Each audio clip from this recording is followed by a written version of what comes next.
We are in Kaplankaya on the southwestern coast of Turkey for our annual gathering, Harvest series. Here we bring together some of the greatest minds with expert speakers, renowned practitioners and talented performers, all aimed at creating curiosity, opening our minds and imagining a better future. I hope you'll enjoy this interview.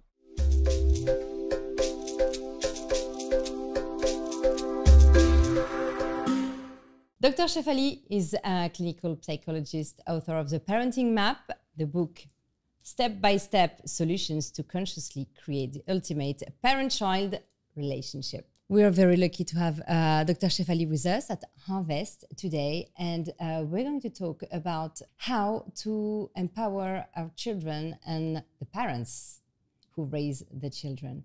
You made a wonderful speech today at Harvest, Dr. Shefali. It was funny, deep, and powerful.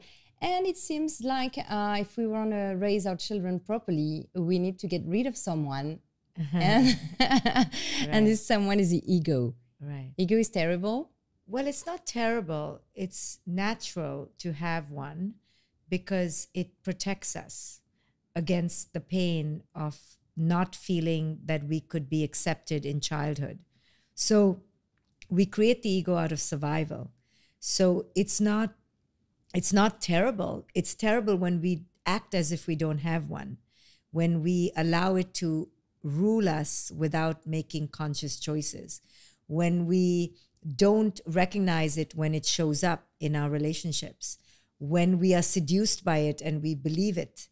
That's the negative part of it, is our relationship to it is negative. It's not that it is negative. It developed out of our desire to get our needs met. And it is a false self that we created to be seen. But if we had been seen in childhood, then we wouldn't have had this need. How destructive is it in a relationship with a parent and a child, this ego? Oh, in the parent-child relationship, the ego shows up in very specific ways. So let me explain. There's a parental ego that's in operation in culture, meaning culture has fed this ego and raised the ego in the parent by making the parent believe that they are always right, that they are in charge. Now, they are in charge to some degree, but that they are in complete control, that the children belong to them. So children are their possessions, their ownership. So parents in the world over have a very particular ego. Not their fault. It's not our fault. Culture has injected us with this ego, which says you as a parent are right, you shall be obeyed. It's kind of like you are God. And you have every right to create any kind of child you want. And if the child doesn't listen, we're going to tell you that you can do anything to the child that you want. We call it discipline. Right? Think about it. We don't discipline anybody, including ourselves, but we discipline the children because children are seen as the parent's possession. And this is a very destructive ego that gets built up because the parent believes it. So the parent's relationship to this toxic ego is as if they have no toxic ego. You understand? So that's the dangerous part. They're not aware. We parents are not aware that we even have this ego and that it's toxic. We think it's our right to behave like that. What do you include in the ego? Do you include religion, view from the past and the family traditions? What do you include in this? So the ego is this idea, this false self that I need to be in control first. That's how it started. I need to be in control of getting validation. How can I control how the other person validates my existence? Okay, so that is the basic foundation. From that comes, I will impose on the other person all my beliefs. So if you have 10,000 beliefs, those are going to be your children's beliefs or your partner's beliefs. So it could be your belief in God, your belief in how you should be a woman or a girl, your belief in how you should be a boy, your belief in how you should be successful, how you show up in the world. So you can have 10,000, you can have 2. It depends on the person. But the belief is that I get to impose that on my child because that way I feel worthy, I feel valid. That's the dangerous part of it. And you just, so we do it to our children through our traditions, through the God we believe in, where we send them to school, how they should show up in the family, our traditions, our values, our sexuality, our racism. All of that we give to our children with generosity. Little package. With the package. That's their legacy. Yeah. And what are the consequences on children? Well, the consequences are that if they are good children and they swallow everything like a sponge, then they will never develop their own sense of identity. They will develop their parents' identity, copy paste, right? A little mini me. Mm-hmm. So that child will never discover their own inner knowing. Now, if they are a bad child and they fight back, that poor child will be sent to the mental hospital, will be medicated, will be in the principal's office. They will be labeled the bad child and they'll have to deal with that.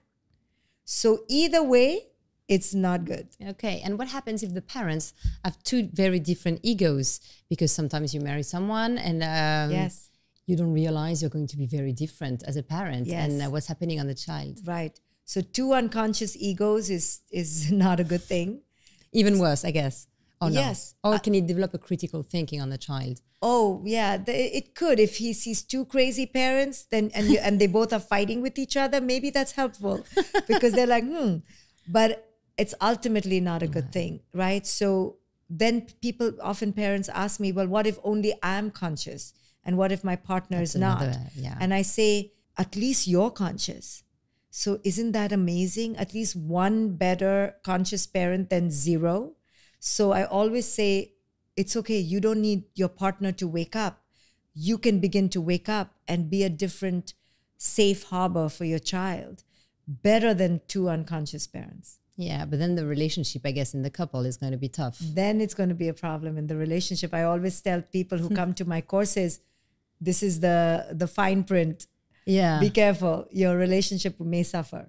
If you wake up and your partner doesn't, it's going to probably cause some problems. So can we talk about the steps to be a conscious person? If we want to connect in a more meaningful way with our children, what is the first work to do on ourselves? The first thing takes many years, yes? Yeah.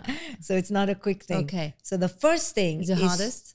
Well, yes, it's to wake up, to say, wow, I've been living unconsciously. Wow, I've been living a pattern. I didn't know it was me, right? That epiphany first takes years and decades. Then what do you do with that awareness? Now what do I do? Okay, now I realize it's me. Now what? Oh, now you begin the journey of, you hire a therapist or a coach or you take courses and you go on a healing journey to understand your patterns, to see them and to break them. Now, you don't have to wait till you're completely healed to have children because there's no such thing as being completely healed. But you want to try to at least do some work while you're raising them and not wait till they suffer for you to change. Which practice does it involve? It involves the practice of awareness. Can I be aware of how I'm acting with my child? Can I be aware of my patterns? Can I be aware of my inner voice? So awareness is the practice, and awareness is something that we need to cultivate. It's not something we're born with. We have to cultivate through meditation, through journaling, through talking to a coach. You have to develop this third eye to observe yourself. And most of us don't have this awareness of ourselves. You suggest that we let go of our own desire for control and perfectionism. What are the steps for that also? The step really can be taken when you see that your control and perfectionism is killing your joy, is killing your child's joy. You're not fighting. You're in conflict. Why would you continue that? But you have to first be aware that your perfectionism, your control is doing that, because most of us blame the children. So we keep yelling at the children, but we don't see our co-creation in that. So perfectionism and control is the biggest killer of joy. Yeah. There's no joy when you're trying to be perfect.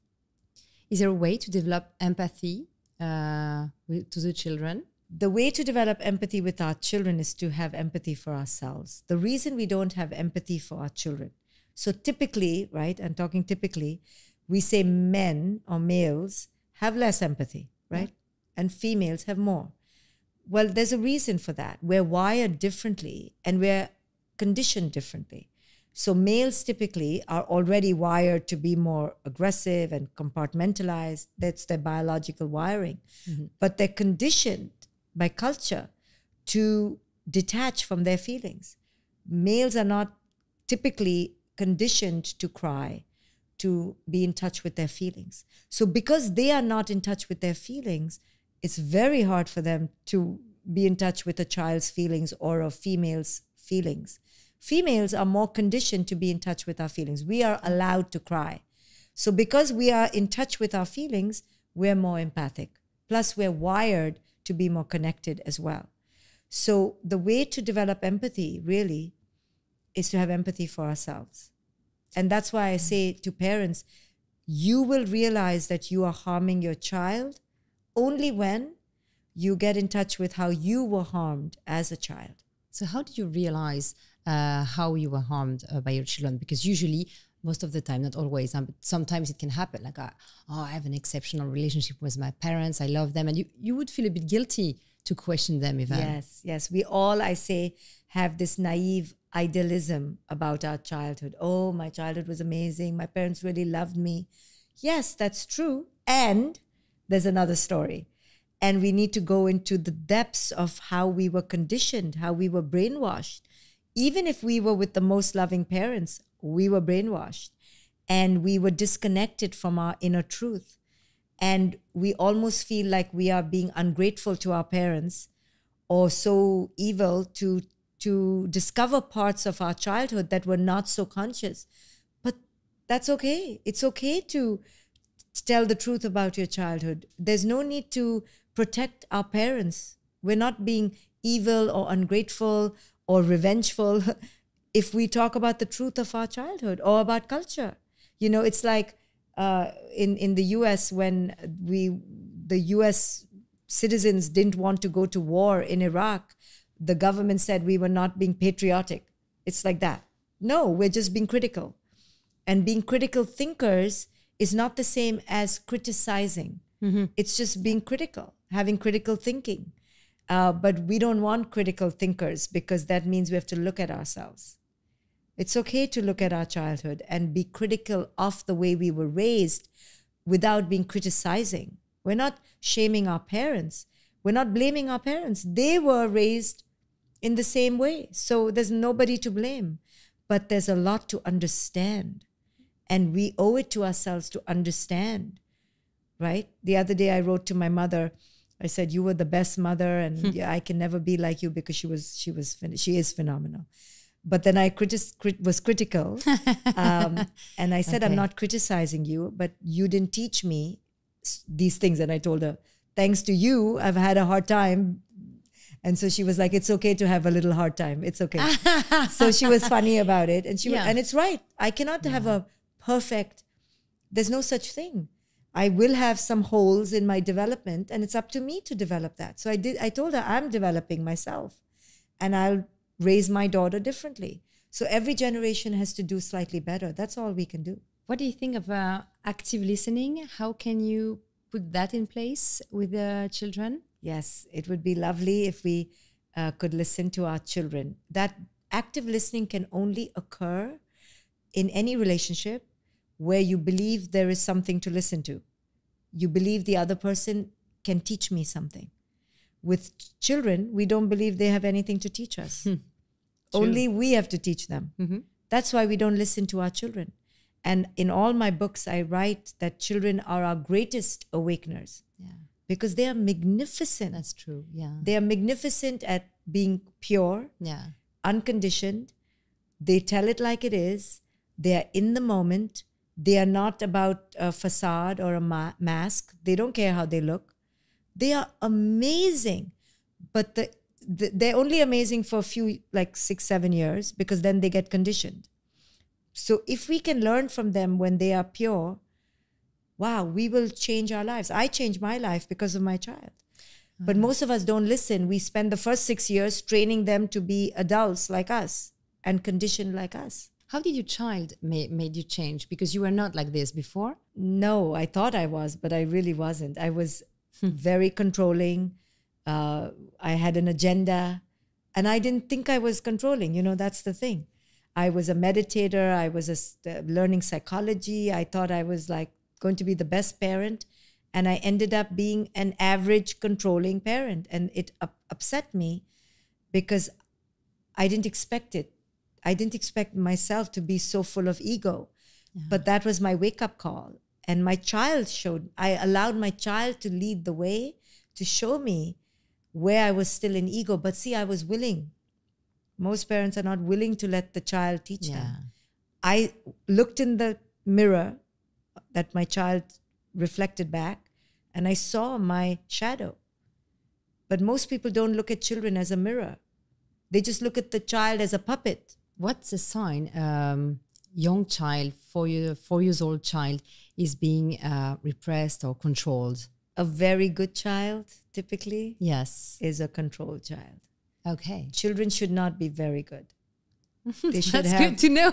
Yes, they should have some, like some the youngest prince of Prince William and Kate. Have you seen him? Yes, yeah. Little Louis.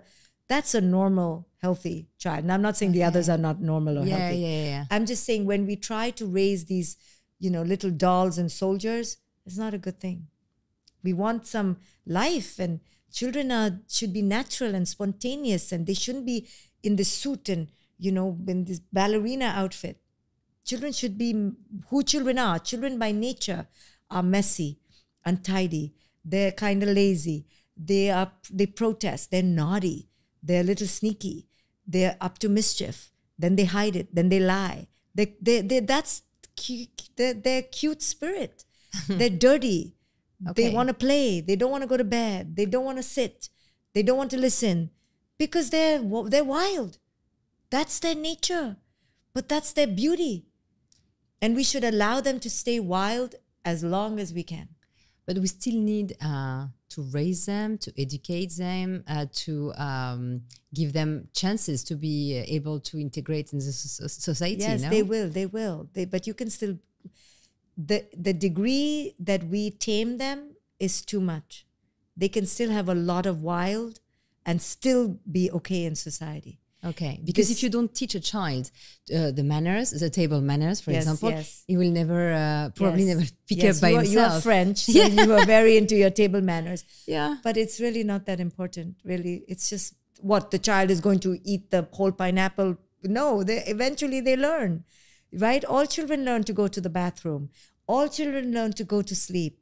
All children learn how to eat in a civilized way. But when they are children, we allow them to be a little wild. We're too quick to tame them. And we're quick to tame them because we want control. It's not because we want them to be okay. It's because we are so terrified of the wild. That's true that you often controlling your children with the best intentions.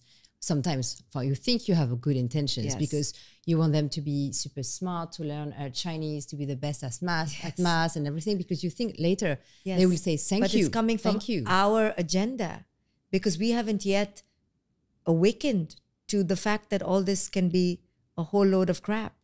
Like they don't need to learn 10 languages. They just need to learn their own self. How about learn your own inner language?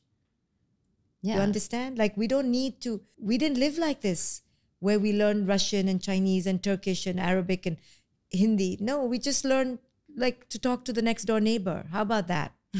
And just be okay.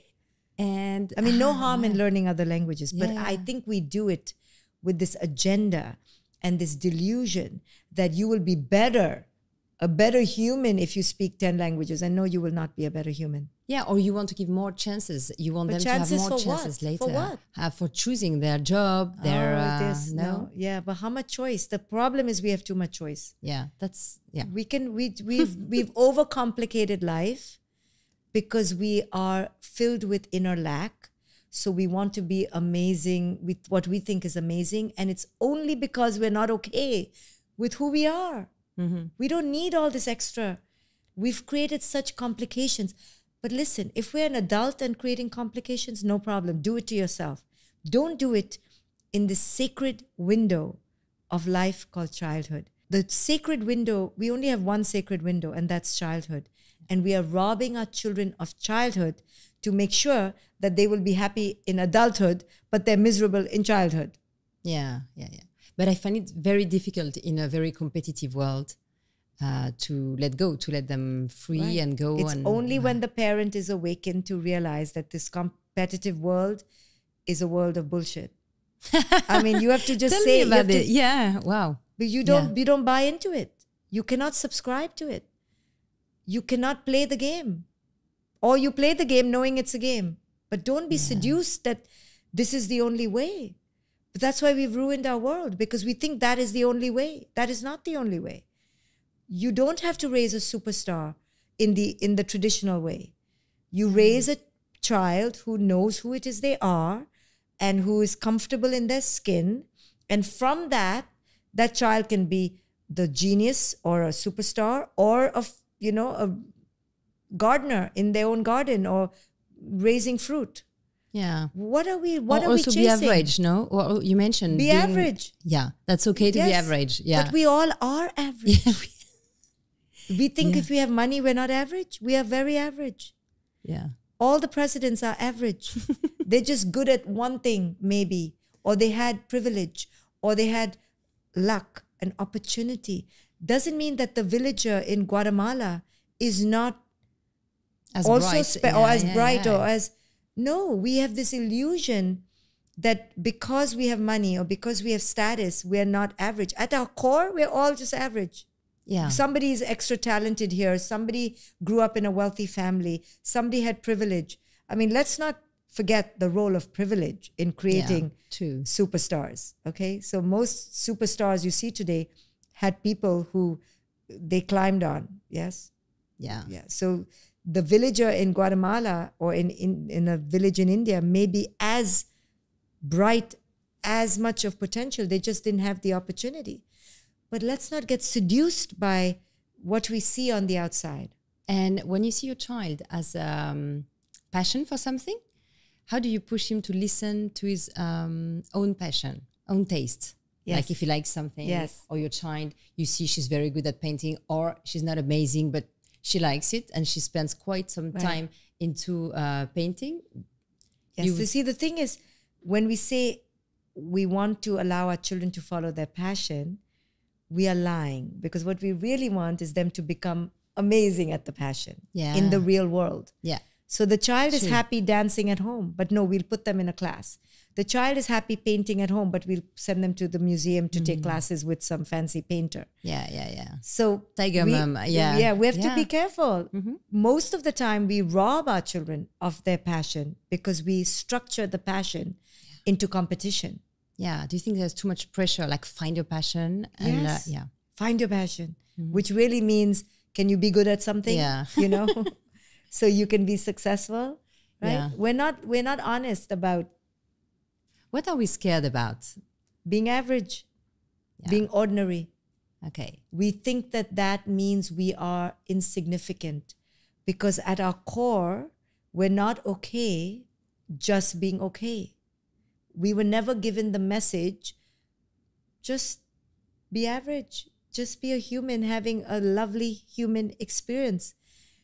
That feels like we are dying, like we are nothing. Yeah. So we all want the trinkets and the prizes and the certificates and the fancy title. It's really sad. And I guess the social media are not helping at all. Not helping. Neither the parents, and will be even worse for the children themselves. Yes. Now it's not. Now we need followers and we need, millions of likes and hearts, and it's this addiction to need validation. Yeah. And social media is predating, it's preying on you, the innocent human who is so clueless, and they're like, I want to get more likes. And they don't realize that they're just laughing to the bank on our insecurity.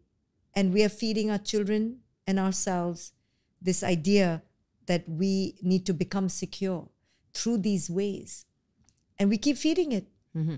The only way to become secure is to not follow these ways and to come back home inside, that we are good enough as we are. How do you protect your child from social media? Do you have to be firm or? Yes, you have to not give your child social media till they're, I would say 15, 16, but I know that's unrealistic, but at least till 13. Till 13. Okay, middle school, At least. Nothing, like only the good old TV, watching Tom and Jerry, like we used to do. Yeah. Can you give some example of cases that you've managed to change? Some mother or father who went to see you and finally changed, and the impact it had on their child? Well, I have so many. I mean, really, it's amazing. Wow.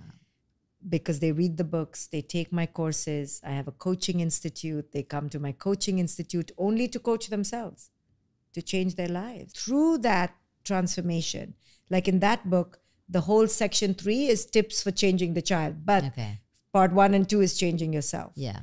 But I have so many examples of people who did the work, who did the deep inner work, and then they changed their whole relationship. And I've changed my relationship with my daughter. It's amazing. There's no stress, right? Because I know how to flow with her. And I teach parents how to flow with their children. So with child number 1, you flow this way. With child number 2, you flow this way. Because you understand who each child is.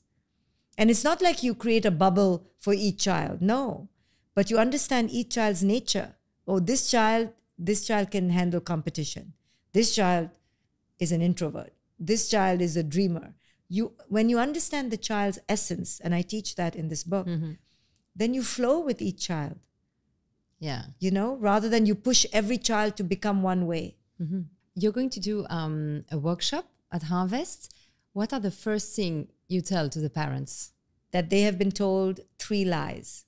And the 3 lies are that they are in control, that they should raise happy children, and that they should raise successful children. These are lies. Okay, why happy children? Successful we mentioned, but why is it a lie that they have to raise happy children? Because when you have a belief that you are burdened with this responsibility to raise a happy child, you drive the child crazy because no one can be happy all the time. And for the most part, children are crying all the time. And you don't want to create this idea that you need to chase happiness. It cannot be chased. It's an internal state. It's very fleeting. It comes and goes. So instead of raising happy children, just raise authentic children. Like stop chasing happiness. It's an illusion. Okay, interesting. Yeah. Do you give tips also to how to change your partner, soften your partner? You cannot change your partner. You can't even change your child, really. Yeah. You can only change yourself. So if it doesn't work with your partner, you can try to go for therapy, go for counseling, and you wait and hope that they will follow your lead. You become, and maybe they'll follow. Yeah. But you cannot change your partner. No. Okay. What's the most frequent question that you have? How do I change my partner? Really? Yes, that is number 1. What do I do with my partner? Yeah. And it's hard because when one person awakens and the other person is not working on their issues, on their baggage, there's a separation between the couple. And it's very hard for the one who is awakening to carry the burden. Yeah. And eventually they have to go for counseling and make a decision. Either they awaken together or they have to maybe separate. it's hard to awaken. When one awakens, it's a problem. Yeah. It's a big problem. But many times, the other one will get inspired. Many times, the other partner gets inspired and goes, wow, you're eating well, you look so happy, everyone is like, you're in flow. I want that. So then they come on the path. But don't expect them to come on the path. It's 50-50. Yeah, yes. okay. Can you explain how conscious parenting is different from positive education? When we talk about positive parenting, there is still the idea that you're doing it for a result. I'll be positive. I'll say nice things. So then I get my child to listen. So then I get my child to follow. Okay. So I can control my child. Conscious parenting is about doing away with that delusion of control. You can actually not be that positive. If you're in a bad mood, you don't have to fake it. It's much deeper because it's not about a goal. It's not about being positive because that's the new thing. It's about being authentic, about being real, and about understanding you have no control. Positive parenting is still about, I'll be positive, and then you'll do this back for me. And then you shout in another room. In another room. Conscious parenting is about truly healing, so you don't have to be positive. You just see the world in an abundant way. It's not a strategy. Conscious parenting is not an agenda strategy. Oh, I'm going to do this so I can get this back. It's about real healing. So it seems more simple in a way to live as a conscious parent for everybody. In a way, it's the most simple thing, but in a way, it's the hardest thing. Yeah. It's asking more work, but then when you're it's done, so simple. Okay. Yes. Are there some cultures or countries that are more naturally conscious than others? I think cultures where families spend time with their children, where, this is not going to be popular, but where the mother is more available, or the father, but fathers are not that available all over the world, generally. So I'm talking about the mother, but I don't want all the women to be upset with me. Yeah. They won't. Yes. Yeah. But it's a reality where the child had an available, present, connected, maternal figure. It could be from the father, it could be the grandfather. The maternal figure is what the child needs. I mean, that is just basic biology and our connection to the mother. It could be a father doing the mothering, but it needs to be a mother figure, a maternal caregiver who's consistent, who's present, who's connected. Every child needs that. Sorry. I mean, I didn't have a great career while my daughter was in her early years. I had to give that up in order to give her what she needed. Until what age it is the most important? At least the first 8-9 years, Okay, 7. Let's say 7. Okay. 7. But you have to be present. Yeah. Now, doesn't mean you cannot have a grandmother next to you. Of course. The more women, the better. Yeah. And I say women because we typically are the more nurturing. That's all. Okay. Not that fathers should not be nurturing. We need more nurturing figures. Let me not say women or men. Just more nurturing figures. The more, the better. The mother doesn't have to do it all. But we need enough maternal figures for the child to feel safe, protected, nurtured, seen. Whether it comes through a male or a female, it doesn't matter. And the nanny can be amazing too. It's okay to have a help, but you have to also be there for your child. I guess more and more challenging with phones. Yes. Now that we're connected, we're almost all addicted to our phones. So I guess for the children's attention, it might be more and more challenging. Yet you might see moms who think they are present, but in a way, you're always it's really hard with a phone. Yeah, it's so. I cannot imagine raising a child today. It was difficult for me to be present, and I used to meditate. I didn't have a phone, right? We didn't have phones when I was raising my daughter, and I could still not focus. So imagine today how the millennial mother in her 30s is going to focus, or the father going to focus. Very hard. Yeah. Can we have the feeling that children raised with too positive or lenient attitude is annoying for the society and the other. Let's say you're on a plane and you have a small child who wants to play, who wants to be free. You know, as a mom, like I think it happened to every mom, that you're having bad looks in the plane from everybody, and the child is annoying. Like it can be like our culture, right? Our culture is child phobic. We don't like children because they are annoying. Yes, they are. But we have to be more loving to being annoyed. Like we have to have a more graceful attitude to allowing children to be annoying. They are annoying. What to do? They have no control over their emotions. So when we give that mother a dirty look, that poor mother, I have received dirty looks, right? Same, and I've given dirty looks. But it's not, but now I have compassion. So when I see the mother struggling, I go, it's okay. Let the baby cry. It's okay. Because I can see the mother can't control the baby. And as a culture, we need to be more compassionate and more benevolent. We're very, we don't like noise and we want privacy and we want quiet because we're becoming increasingly intolerant of any inconvenience as a culture, as a world culture. And we don't allow children to be children. I mean, children are children and they cry. Were you raised, you would say, in a conscious environment yourself? I was very lucky to have a very present, connected mother. And she was so present and generous and patient and tolerant when I was naughty and when I was, a monster. She was patient. And that gave me a very calm, inner, stable foundation that allowed me to be kind to myself. I was barely punished and I was a monster and I was barely punished. But she raised me with benevolence and grace and patience. But what that does is it allows the child to have that attitude towards themselves. Now I can give it to others. But because she gave it to me and I had it to myself, so I give it to others. And most of us were raised with punishment and, hitting. And so we developed that hatred to ourselves. That's why we have hatred to others. Lots of your principles seem to be very compatible with Buddhism. Is it one of your inspirations? Yes. I don't like to talk about any ism.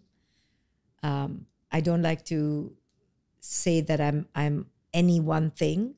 But what the Buddha taught, in many ways, are the foundation of my teaching, yes.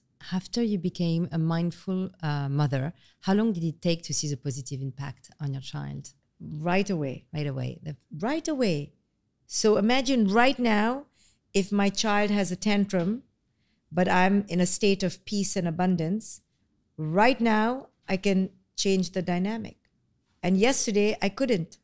It can change right away. And when people get a taste, when parents get a taste of being different and their children respond, the children may not respond right away, but your part changes the dynamic. And then eventually the child changes. Your life changed a lot because you became like international public figure. We see you always on Instagram. How do you manage to stay so mindful with all the social media you have to do and all the conferences? Because I don't believe in any of it. I don't buy into any of it. I mean, let me correct. Of course I buy into some of it. I shouldn't be so pretending like I'm perfect. But I see the illusion of it. So I do buy into it. Like I remember I was almost at 1 million followers. So then for the last 50,000, I was like, come on.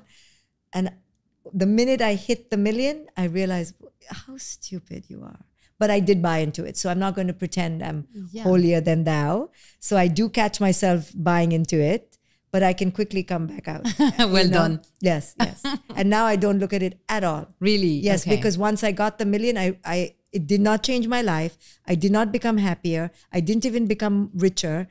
It was nothing. It was literally a number. And I saw how I bought into it. And it's okay. Sometimes when I see my ego getting caught, I allow it, but I watch it, I go, wow, look at you. You are so getting caught up in this award or this. It's okay. I have a human experience, but I can see myself and then I get out of it. And because I quickly see that it was just a facade. I don't say, oh, now I want 2 million. No, I'm done. Done. Right? But people go, oh, now they want 2 million. I go, really? You think 2 million will make you happier? You didn't get your lesson after 1 million. So we don't get the lesson. Yeah. So I'm going to end up with quick questions.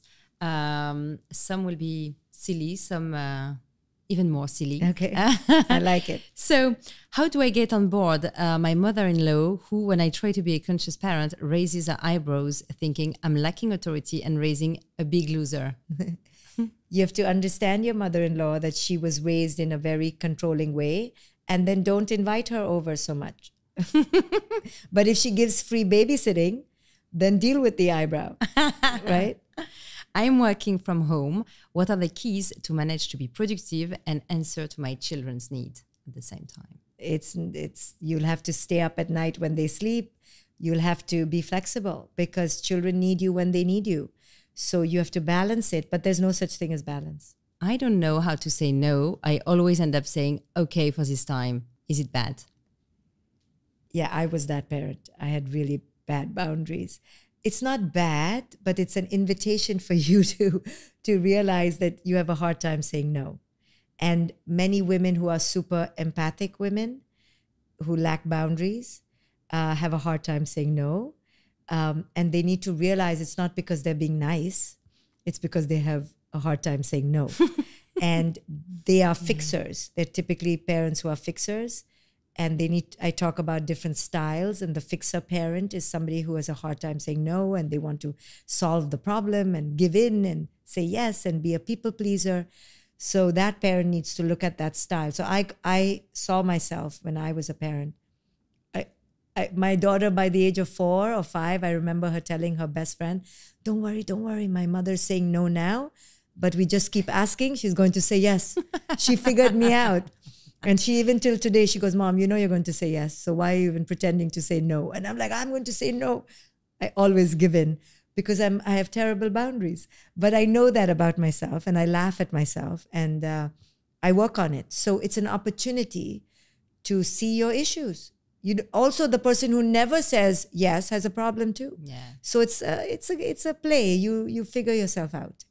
I will end up with the question I'm asking to everybody. It's a harvest of the day. If there is one thing that gives you hope, what is it? There's no need for hope. Hope is about the future. And anytime I think about the future, I remove myself from the present. So I don't want to live in hope or optimism or the future. I want to live here. So hope is about hoping for the future. I hope. Now, I know we all say it, and that's a lovely thing to say, but it has no bearing on anything because it's a crapshoot. So I'd rather just go, I need to be here now and be awake in the present moment, and this is my mission. And when I go into hope, I go into wishful thinking, and that takes me away from the present moment. Okay. But if I was to have a hope, right? Let's go with the theme of hope. I hope people realize that they are on a trajectory of devastation, of destruction, of disconnection. I hope people will understand that they have enough and they are enough and they don't need more. I hope that people will press the stop button and stop it, stop everything. We have enough. We are going too far down the other side of hope and progress. Okay. We are going too far down. Too much. Yeah, okay. Too much. Yeah. Dr. Shefali, thank you so much. Thank you. It was a pleasure to have you and enjoy Harvest. Of course. Thank you. Thank you. Thank you for watching this episode of Harvest series. I hope you enjoyed this interview. If you want to hear more, you can click on the subscribe button, and I hope to see you soon for our next interview.